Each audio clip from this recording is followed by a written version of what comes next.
नमस्कार विद्यार्थी मित्रांनो, बघा सध्या इंटरनेटवर हा गणिताचा व्हायरल प्रश्न आहे बघा.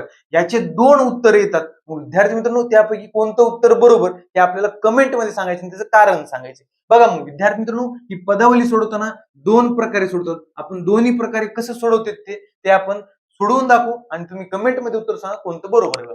पहिल्यांदा काय करतो बघा, 6/2 आहे, 6/2. कारण आपण पहिल्यांदा काय सोडत असतो, कंस सोडत असतो. 1 आणि 2 किती, 3, म्हणजे कंसात 3 आलं. इकडे पण तसंच होणार ना, 6/2 कंसात 3. मग आता विद्यार्थी मित्रांनो, नेमकं कन्फ्युजन इथं आहे की पहिल्यांदा या कंसासोबतचा गुणाकार करायचा का भागाकार करायचं. मग एका पद्धतीमध्ये किंवा एका वे मध्ये काय करायचं, पहिल्यांदा भागाकार करायचं बघा.